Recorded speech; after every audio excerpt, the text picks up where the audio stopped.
പൂച്ച വെറ്റ് കിടക്കുമ്പം നമ്മുടെ കേരളത്തിലെ ഖജനാവിലെ പൂച്ച കറൻസി നോട്ടുകളാണോ സാർ പ്രസവിക്കുന്നത്?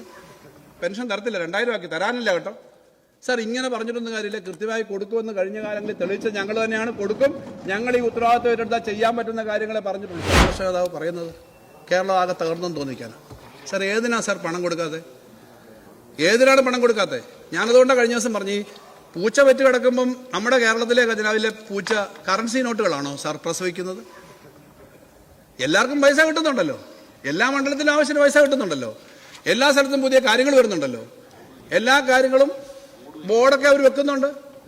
ഏതാ പ്രതിപക്ഷം എന്ന നിലയിൽ ഭരണപക്ഷം എന്നുള്ള വ്യത്യാസമുണ്ടോ സാർ? ഒരു കാര്യത്തിലും നമ്മൾ പുറകോട്ട് പോകുന്നില്ല. ഞങ്ങൾ എന്തുകൊണ്ട് അവർ പറയാൻ ശ്രമിക്കുന്നത്? സർക്കാർ ജീവനക്കാരെ ആകെ പറഞ്ഞ് തെറ്റിദ്ധരിപ്പിക്കുക. അതാ നിങ്ങൾക്ക് ഇവരൊക്കെ പറഞ്ഞോണ്ടേ തരത്തില്ല കേട്ടോ.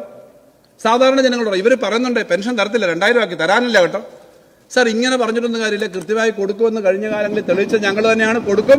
ഞങ്ങൾ ഈ ഉത്തരവാദിത്വം ഏറ്റെടുത്താൽ ചെയ്യാൻ പറ്റുന്ന കാര്യങ്ങളെ പറഞ്ഞിട്ടുള്ളൂ സാർ. ഇതിനകത്ത് ഈ ബജറ്റിനകത്ത് ഞങ്ങൾ ഏത് മേഖലയാണ് സാർ ടച്ച് ചെയ്യാത്തത്? എല്ലാ മേഖലയിലും ടച്ച് ചെയ്ത്, എല്ലാ മേഖലയിലും, ഞാൻ എല്ലാ വകുപ്പുകളുടെ കാര്യങ്ങളും എടുത്തു പറയുന്നില്ല, എല്ലാ മേഖലയിലും ഞങ്ങൾ ടച്ച് ചെയ്തു. കേരളത്തിന്റെ ദേശീയപാത മാത്രമല്ല, മലയോര പാതയും തീരദേശ പാതയും വരുന്നു. MC റോഡിന് കുറച്ച് സ്ഥലമെടുക്കുന്നതിന്റെ ഒരു പ്രശ്നങ്ങളുണ്ട്. ഇപ്പോൾ 7 ബൈപ്പാസാണ് പറഞ്ഞേക്കുന്നത് സാർ. കൊട്ടാരക്കര ബൈപ്പാസിന്റെ പ്രവർത്തനം നേരത്തെ തന്നെ തുടങ്ങി. അത് അതിന്റെ 11 നോട്ടിഫിക്കേഷൻ വരെ ആയിട്ടുണ്ട്. പണം വന്നാൽ മതി. ബാക്കി ഇനിയിപ്പോ കൊലഞ്ചേരി ബൈപ്പാസിന്റെ കാര്യം ഇതിനകത്ത് പറഞ്ഞിട്ടുണ്ടെന്ന് തോന്നുന്നു. ബൈപ്പാസ് അല്ല, അതിന് കാര്യങ്ങൾ ഇടപെടുന്ന കാര്യം സാർ.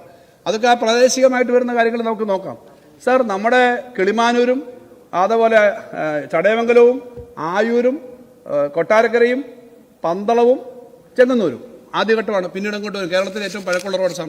അപ്പോൾ സാർ ഈ റോഡുകളെല്ലാം വരുന്നു സാർ. സാർ വിഴിഞ്ഞം നടപ്പിലാക്കിയതിനെ പറ്റി ആവർത്തിച്ച് പറയണ്ട, പക്ഷേ ഇതൊരു വലിയ സംഭവമല്ലേ സാർ? ആരുടെ സ്വപ്നം കണ്ടിരുന്നു സാർ? ഞങ്ങളവിടെ വിഴിഞ്ഞം പദ്ധതി നടപ്പിലാക്കണമെന്ന് പറഞ്ഞിട്ട് സമരം നടത്തിയിട്ടുള്ളതാണ്. ലാത്തി ചാർജ് ഉണ്ടായിട്ടുണ്ട്. ഞങ്ങളെല്ലാം കൂടെ പോയി ഈ ലീല ഹോട്ടലിൻ്റെ അങ്ങോട്ട് പോകുന്ന വഴിയിൽ പണ്ട് പോയിട്ട്, ഞാൻ DYF ഓൾ ഇന്ത്യ പ്രസിഡന്റ് ആയിരിക്കും, വലിയ ജാഥ നടത്തി സാർ. അന്ന് CPM സംസ്ഥാന സെക്രട്ടറി ആയിരുന്ന ബഹുമാനപ്പെട്ട ഇപ്പോഴത്തെ മുഖ്യമന്ത്രി തന്നെ ആ സമരം ഉദ്ഘാടനം ചെയ്തത് ഞാൻ ഓർക്കുന്നു സാർ. അന്ന് വിഴിഞ്ഞം നടക്കുമെന്ന് വിചാരിച്ചോ സാർ? ഇപ്പോൾ വിഴിഞ്ഞം നടന്നു എന്ന് മാത്രമല്ല, പ്രതീക്ഷിച്ചതിനേക്കാളും കൂടുതൽ കപ്പലുകളോട് വരുന്നു എന്ന് മാത്രമല്ല, 2045 തീരേണ്ട 17 വർഷം മുമ്പ് അത് തീർക്കേണ്ട തരത്തിലേക്ക് ഇപ്പോൾ നമ്മൾ ആ പദ്ധതി മുന്നോട്ട് പോകും സാർ. ഇത് നടപ്പിലാക്കുമ്പോൾ ഒരൊറ്റ രൂപ പോലും കേന്ദ്രം അതിനായിട്ട് തന്നില്ല എന്നുള്ള കാര്യം അടിവരയിട്ട് ഞാനിവിടെ പറയുകയാണ്. എന്നിട്ട് നമ്മൾ ചെയ്തു. വയബിലിറ്റി ഗ്യാപ്പ് ഫണ്ട് പിന്നെ ലോണായിട്ട് തന്നു സാർ. കഴിഞ്ഞ ദിവസം മുഖ്യമന്ത്രി 2ാം ഘട്ടത്തിന്റെ തറക്കല്ലിട്ടു. ബഹുമാനപ്പെട്ട പ്രതിപക്ഷ നേതാവോട് സംസാരിച്ച് അദ്ദേഹം പെട്ടെന്ന് പോയി ചെയ്തു. ഇതൊക്കെ നല്ല കാര്യമാണ്. പക്ഷേ ഇതെല്ലാം കൊണ്ടുവന്നത് ശ്രീ ഉമ്മൻചാണ്ടി സാറാണ്. ഉമ്മൻചാണ്ടി സാറിനോടൊക്കെ ഞങ്ങൾക്ക് ബഹുമാനമൊക്കെ ഉണ്ട്.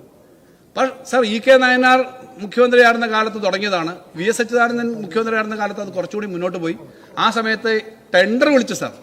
അന്ന് ടെൻഡർ വിളിച്ച കമ്പനിയുടെ ജോയിന്റ് പാർട്ട്ണർ ചൈനീസ് കമ്പനിയാണെന്ന് പറഞ്ഞിട്ട് പ്രതിരോധ മന്ത്രാലയം അനുവാദം തന്നില്ല. പ്രതിരോധ മന്ത്രാലയം അന്ന് പ്രതിരോധ മന്ത്രി ശ്രീ AK ആന്റണിയായിരുന്നു. അന്ന് അനുവാദം തന്നിരുന്നെങ്കിൽ അന്ന് തന്നെ 2006, 2011 അന്ന് LDF ഒരു സമീപമെടുത്ത് സ്ഥലമെല്ലാം എടുത്തതാണ് സാർ. അന്ന് സ്ഥലം എടുത്താണ് സാർ. അതിനുശേഷം പിന്നെ പോയി ഇവരെ കരാറൊക്കെ വെച്ചു. കരാറിനെ പറ്റിയൊക്കെ വിവാദങ്ങളുണ്ടായി. എന്തായാലും ഇത് നടപ്പിലാക്കി തുടങ്ങി ഏറ്റവും കൂടുതൽ അതിന്റെ പണി നടത്തിയത് ഈ ഗവൺമെന്റ് കാലത്ത്. കാരണം കോവിഡ് കാരണം കുറെ താമസിച്ചു പോയി. അവിടുത്തെ എല്ലാ പ്രശ്നങ്ങളും തീർത്ത് മുന്നോട്ട് പോയി സാർ.